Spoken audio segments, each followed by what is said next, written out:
জানেন আমি ব্রাহ্মণ, আমি মাটন খেলাম, এটা মানে বিফ মাটন বলে বিফ খাইয়ে দিলেন।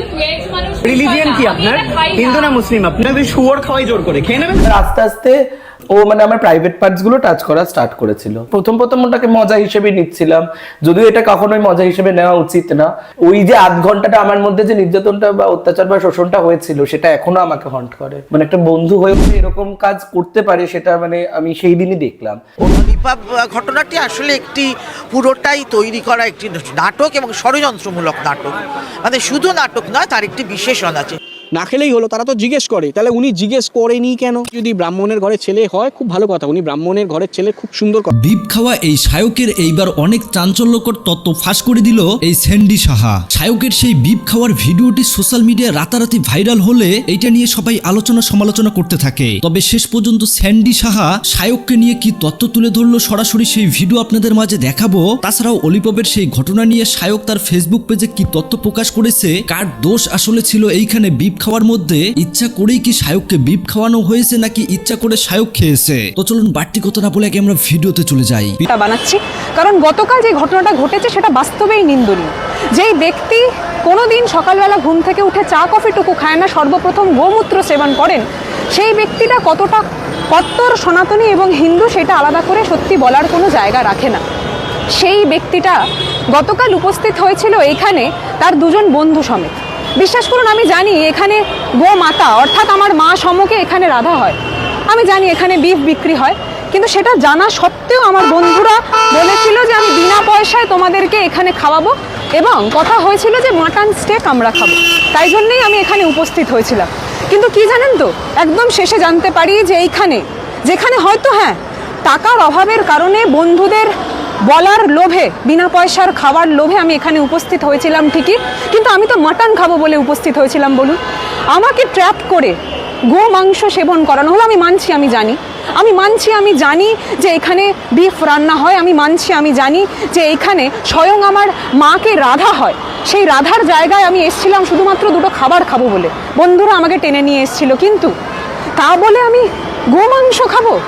আমার সনাতনী হিন্দুত্ববাদী যে আমি, সেই জায়গাটা, আমি সায়নিকা চক্রবর্তী, আমি সেখান থেকে চক্রবর্তী পরিবারের একজন ব্রাহ্মণ মেয়ে, সেই জিনিসটা যখন আমি সাফার করছি, সেটা কি সত্যি গ্রহণযোগ্য বলুন তো?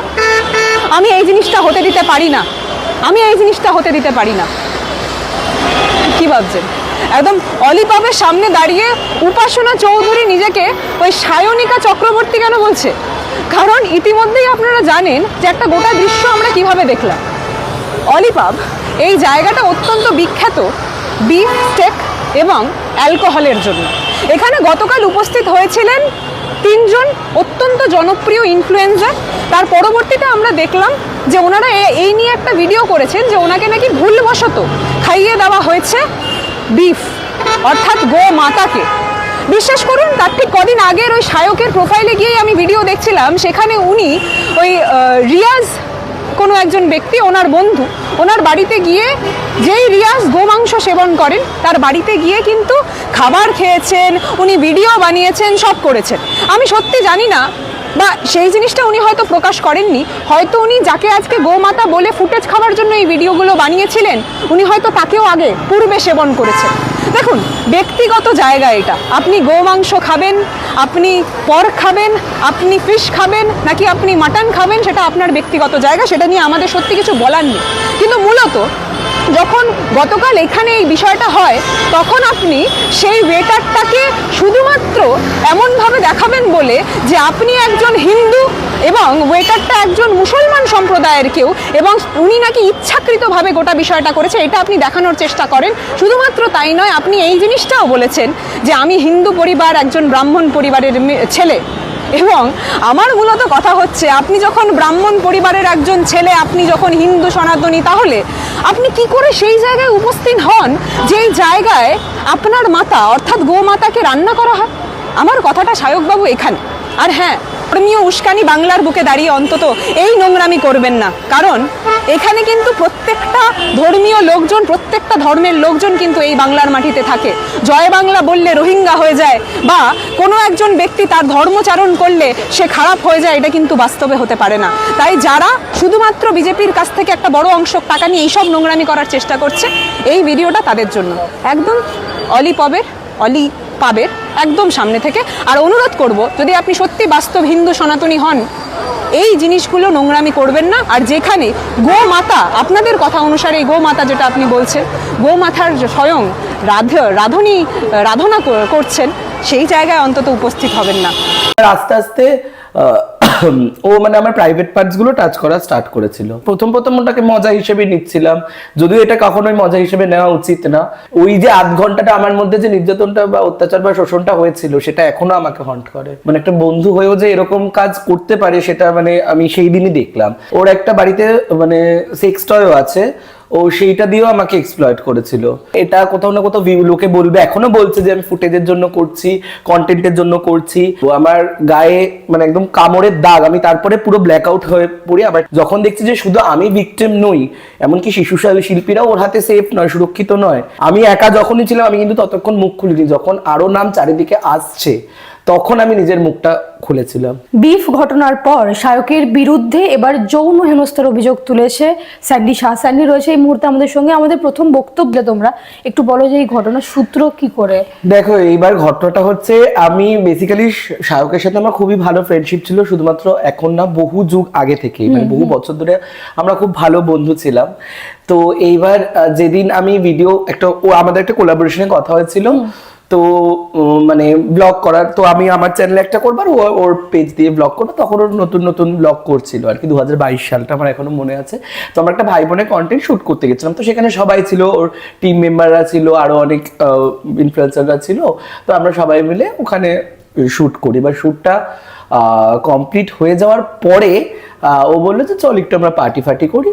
তো এবার ও তো খুব একটা ওরকম অ্যালকোহল ড্রিঙ্ক মনে হয় করে না, ও অন্য কিছু মানে অ্যাডিকশন খায়। তো ও সেটা করছিল, আমি একটু হালকা বিয়ার ফিয়ার হয়তো খাচ্ছিলাম। তো এইবার বিয়ার যখন সরি আমি একটু মানে অনেকদিন আগের তো, আর মানে আমি এখনো হন্ট করে ঘটনাটা। আমি এতদিন মুখ খুলিনি, সেটাও কেন করিনি সেটাও আমি মানে বলবো তোমাদের এখানে। তো দ্য থিং ইজ হচ্ছে, এবার আস্তে আস্তে ও মানে আমার প্রাইভেট পার্টস গুলো টাচ করা স্টার্ট করেছিল। তো এবার পার্টির মধ্যে সবাই চলে গেছিল তখন, মানে প্যাক আপ হয়ে গেছিল, টিম মেম্বার বাকিরা সবাই চলে গেছিল। তুমি এবং শায়ক ছিলে? হ্যাঁ, আমি শায়ক ছিলাম আমাদের রুমটা। এবার আরেকটা রুম আছে ওর ওই আগের ফ্ল্যাটটায়, যেটা ভিডিও করতাম। তো সেইখানে হয়তো কেউ থাকতে পারে বা ছিল কিনা আমি জানি না, হয়তো আওয়াজ পাচ্ছিলাম, কিন্তু তারপরে কিছুক্ষণ পরে আর কেউই তখন ছিল না।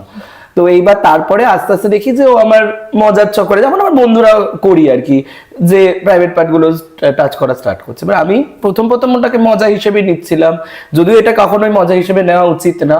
তো আমি ওকে বারণ করি। এবার বারণ করার পরে ও কোনোভাবেই কথা শুনছিল না। এবার আমি যেহেতু অনেকগুলো মানে বিয়ার খেয়েছিলাম, আমি তেমন হুঁশেও ছিলাম না যে আমি উঠে ওখান থেকে চলে যাবো। আমি রীতিমতো চলতেই পারছিলাম, ওখানে বসেই ছিলাম। তো সেইখানে ও আমার ওই সিচুয়েশনটা পুরো ফায়দা উঠিয়ে ও আমাকে এক্সপ্লয়েট মানে আমাকে হ্যারাস করছিল, নানান রকম ভাবে হ্যারাস করেছে। মানে লিটারালি মানে কি বলবো, মানে মুখের ভাষা নেই, অকথ্যর একটা পৈশাচিক রূপ। আমি মানে একটা বন্ধু হয়েও যে এরকম কাজ করতে পারে, সেটা মানে আমি সেই দিনই দেখলাম। তো তারপরে ও করছে মানে রীতিমতো 8 ঘন্টা 40 মিনিট ধরে ও করেছে, এবং আমি যে চিৎকার করব সেই ক্ষমতাও নেই। আমি এতটাই মানে ড্রাঙ্ক ছিলাম আমি। তো সেটা হয়তো আমারই দোষ, আমি হয়তো মানুষ ঠিক বুঝতে পারিনি যে কোথায় কি করতে হয়। তো সেইখানে দাঁড়িয়ে ও করছে, এবং তারপরে শুধু, এবং আমি কি বলবো, একটা ভীষণ ট্রমার মধ্যে আমার সেই সিচুয়েশনটা ছিল। তো শুধুমাত্র তারপরে ও শুধু নিজে নয়, ওর একটা বাড়িতে মানে সেক্স টয়ও আছে, ও সেইটা দিয়েও আমাকে এক্সপ্লয়েট করেছিল, সেইখানে দাঁড়িয়ে প্রেজেন্ট ছিল আর কি। তো সেই সেক্স টয়টা দিয়েও আমাকে নানান রকম ভাবে মানে অত্যাচার করেছে, যেটা আমি একদমই লাইক করছিলাম না। এবং তারপর রীতিমতো ওইখান থেকে কি বলবো, আমার গায়ে মানে একদম কামড়ের দাগ, আমি তারপরে পুরো ব্ল্যাক আউট হয়ে পড়ি। আমার একটা ফ্রেন্ড আছে সৌভিক, ওকে আমি বলেছিলাম যে আমি শুট করছি, ও সেখান থেকে আমাকে নিচে রিসিভ করে। এবার এতক্ষণ করার পরে এবার আমি রীতিমতো হুশে ছিল না। আমি সৌভিক আবহাওয়াকে রিসিভ করার কথা ছিল, ও নিচেও দাঁড়িয়ে ছিল অনেকক্ষণ, আমার একটা ফ্রেন্ড ছিল। তো তারপরে ওই আমাকে তার তারপরে আমার কিছু মনে নেই, রীতিমতো আমি ব্ল্যাক আউট হয়ে গেছে। ওই পর আমার বলেছিল যে টিটেনাস নিতে গিয়েছিল এবং আমার যা যাবতীয় সেই সময় আমি সৌভিক একটু ডাকতে চাই, সৌভিক একটু আসবি, মানে ও তারপরে ও যেহেতু প্রেজেন্ট ছিল কারণ সেই জন্য তুই একটু।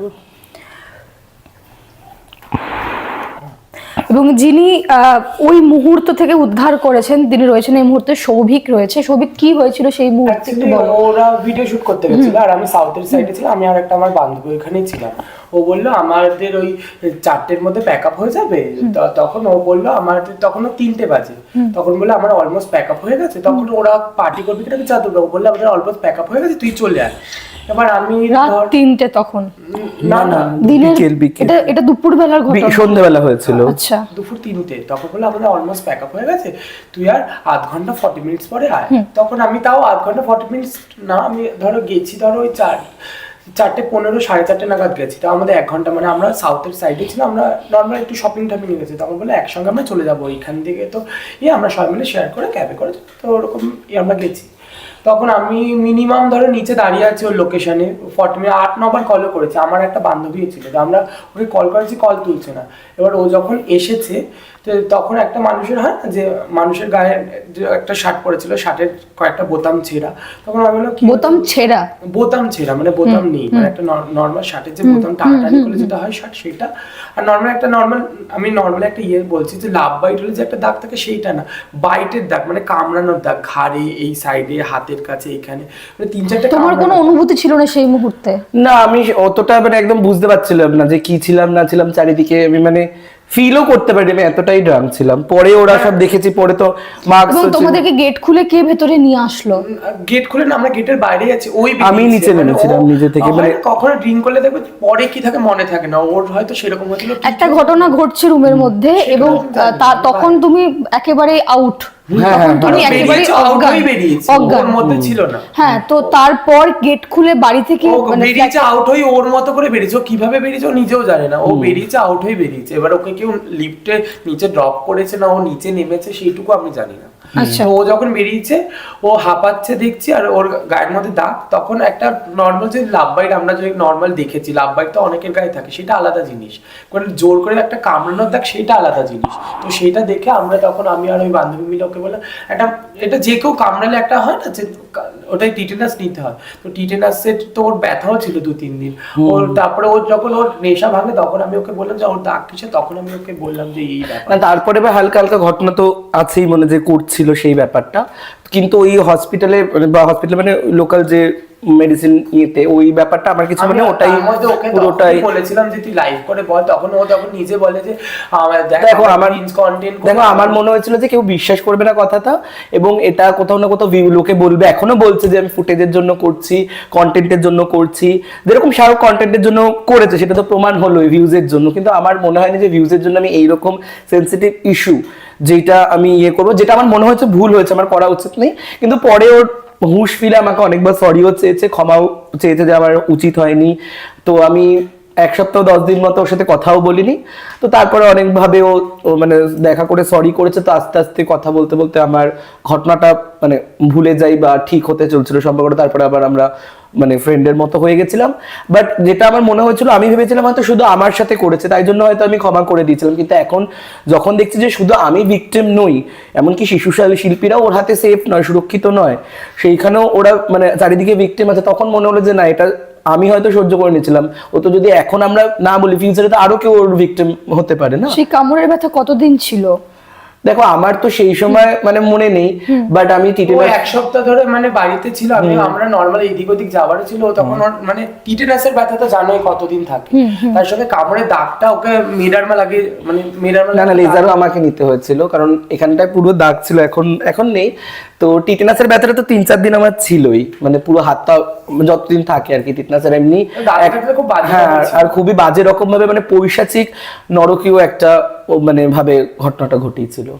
সেই ট্রমা থেকে বেরোতে কতদিন লাগলো, বা তারপরে যখন তুমি ওর সঙ্গে কথা বললে, কেনই বা কথা বললে? এবার দেখো ও অনেকভাবে মানে ক্ষমা চেয়েছিল আমার কাছে, যদিও এটা হোলির পার্টিতে একবার দেখা হয় তখন ঠিক করার চেষ্টা করে না, যদিও এটা তোমার ক্ষমার সঙ্গে কি প্রথমে ওই শায়ক এসে কথা বলতে এসেছিল? না, যদিও এটা ক্ষমার অযোগ্য একটা কাজ আর কি, কিন্তু আস্তে আস্তে দেখলাম যে যে ও ঠিক করার চেষ্টা করছে। বললো যে দেখ আমি মানে ও আমাকে লাইক করে, বেসিক্যালি আমাকে বলছে যে তোকে আমি খুব লাইক করি অনেকদিন। লাইক মানে কি ভালোবাসে তোমার? হয়তো ওয়ান সাইডেড ছিল, আমি কখনোই ওকে ওইভাবে ওই চোখে দেখিনি। তো ওই লাইকের ইস্যু থেকে মনে হলো যে যে আমি নিজেকে কন্ট্রোল করতে পারিনি, আমি তোকে হার্ম করতে চাইনি, মানে ভালোবাসতে চেয়েছিলাম, এইটা ওর বক্তব্য ছিল। তো তারপরে আস্তে আস্তে আমি দেখি ফ্রেন্ডশিপ আবার নর্মাল হয়ে যায়, নর্মাল কথা বলি, আমি ভুলেও গেছিলাম এত বড় একটা ঘটনা। কিন্তু ওই যে আধ ঘন্টাটা আমার মধ্যে যে নির্যাতনটা বা অত্যাচার বা শোষণটা হয়েছিল সেটা এখনো আমাকে হন্ট করে, আমার লিটারালি মানে এখনো গা কাঁপছে বলতে গিয়ে। এবং এই মুহূর্তে দাঁড়িয়ে স্বামীকের বিরুদ্ধেও একটা অভিযোগ এসছে, সেই ক্ষেত্রে তোমাদের দিকে বারবার করে ফিঙ্গার পয়েন্ট করা হচ্ছে যে কন্টেন্ট ক্রিয়েটাররা কেন এই রকম ভাবে জীবনযাপনটা বাঁচছে, এই প্রশ্নগুলো বারবার আসছে এই মুহূর্তে। মানে কিরম জীবনযাপন? এই যে তোমার একটা কথা হলো এই মুহূর্তে, এবং স্বামীকের একটা, এবং শায়ককে নিয়ে চলছে এই মুহূর্তে, তো সেই ক্ষেত্রে তোমাদের কাজেও তো এটা হ্যাম্পার হচ্ছে। হ্যাঁ, সেটা তো অফকোর্স যে আমাদের একটা মেন্টাল, দেখো এই ঘটনাটা আমি পুরো ভুলে গিয়ে নতুন ভাবে মজাও করেছিলাম ওর সাথে, ভিডিও আমি রোস্ট করে ওকে একটা ভিডিও কলও করেছিলাম, সব ঠিক হয়ে গেছে। কিন্তু তারপরে দেখলাম ও আমায় ব্লক করে দিয়েছে, আবার এই নিউজগুলো দিয়ে কালকে রাতে দেখলাম আনব্লক করে আমাকে মেসেজ পাঠিয়েছে। তো সেইখানে দাঁড়িয়ে এই যে ঘটনাগুলোতে অবশ্যই কাজে এফেক্ট করছে। আমার তো আবার সেই যে ট্রমাটা আমি 1 মাস কাটিয়েছিলাম সেইটা আবার মানে রিভাইভ করছে, মনে হচ্ছে আমি আবার সেই ফেসটার মধ্যে যাচ্ছে ভিডিও করার, মানে মনই হচ্ছে না বা কন্টেন্ট করার।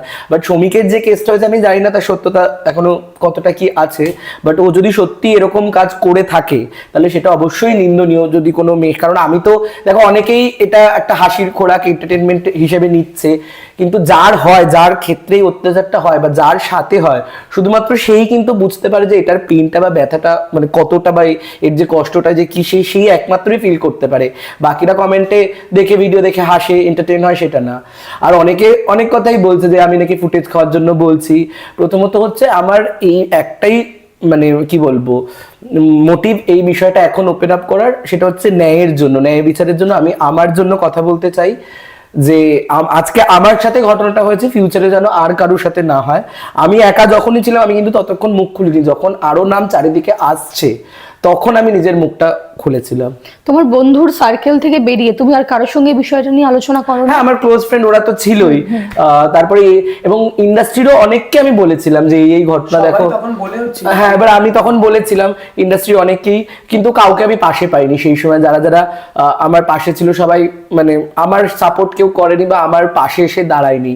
তো আমি সেখানে একা এসে আমি ভাবলাম যে সোশ্যাল মিডিয়ায় জানাবো, সেটা তো লোকে আবার ভাববে যে আমি ভিউজের জন্য করছি। তুমি কি সত্যি ট্রোলের ভয় পাও এখনো অবধি? না, আমি একদমই ট্রোলের ভয় পাইনি, বাট একটা তো সত্যতা দেখো, শায়কের যখন তখন যা ইমেজ ছিল আর আমার যা ইমেজ চলে আসছে, লোকে তখন শায়ককেই সাপোর্ট করতো, আমাকে ভাবতো আমি মিথ্যা কথা বলছি। কিন্তু এখন যখন আর আসল সত্যটা চারিদিক থেকে উন্মোচন হচ্ছে, লোকে ওর রূপটা দেখে ফেলছে, এখন আমার কথাগুলো লোকে ট্রাস্ট করবে, বিশ্বাস করবে। আমি তো বলতেই পারি রোজ এক একটা কথা, আমাকে তো অডিয়েন্স যার জন্য বলছি, যার জন্য বিচার চাইছি, তারাই যদি বিশ্বাস না করে তো তাহলে তো আমার মুখ খুলে কোনো লাভ। মানুষ হিসেবে কেমন শায়ক? দেখো, আমার সাথে আমি মিথ্যা কথা বলবো না, বন্ধু হিসেবে আমার সাথে ভালোই ছিল। আমার সাথে কখনো এই পার্টিকুলার অভিশপ্ত রাতটা ছাড়া, মানে সন্ধ্যেটা ছাড়া আমার সাথে কখনোই কোনো খারাপ বিহেভিয়ার করেনি। আমরা অনেক পার্টিতে গেছি, আমার বার্থডেতেও এসেছে। প্রিয় দর্শক, এতক্ষণ থেকে পুরো ভিডিওটি প্রথম থেকে শেষ পর্যন্ত দেখার জন্য আপনাদেরকে অসংখ্য ধন্যবাদ। পুরো ভিডিওতে দেখতেই পেলেন অলিপবের সেই ঘটনার পরপরেই শায়ককে নিয়ে সবাই একের পর এক চাঞ্চল্যকর তথ্য ছড়াচ্ছে। তাছাড়া স্যান্ডি সাহা যেই কথাগুলো বলল, এই কথাগুলো শুনে আমি হাসবো না কাঁদবো আমি মানে ভেবে পাচ্ছি না। তবে স্যান্ডি সাহার ভিডিওটা বেশ ট্রেন্ডিং এ যাচ্ছে, যার কারণে আপনাদের মাঝে উপস্থাপন করলাম। মানে একের পর এক স্যান্ডি সাহাকে নিয়ে কি তথ্য তুলে ধরতেছে। যাই হোক, অলিপবের যেই ঘটনা ছিল এইটা আসলেই মিস্টেক একটা ঘটনা ছিল। এখানে ওয়েটারের দোষ ধরলেও ধরা যায়, আবার না ধরলেও ধরা যায়। তাছাড়াও প্রিয় দর্শক, মানুষ মাত্রই তো ভুল। শায়কের বিপ খাওয়ার ভিডিও এত পরিমাণে শেয়ার আর ভাইরাল হয়েছে যেটা আসলে টোটালি বলার মতো না বন্ধুরা। প্রিয় দর্শক, পুরো ঘটনা নিয়ে আপনাদের মতামতকে আপনারা অবশ্যই কমেন্ট করে জানাবেন, পারলে ভিডিওটি শেয়ার করে দেবেন। ধন্যবাদ।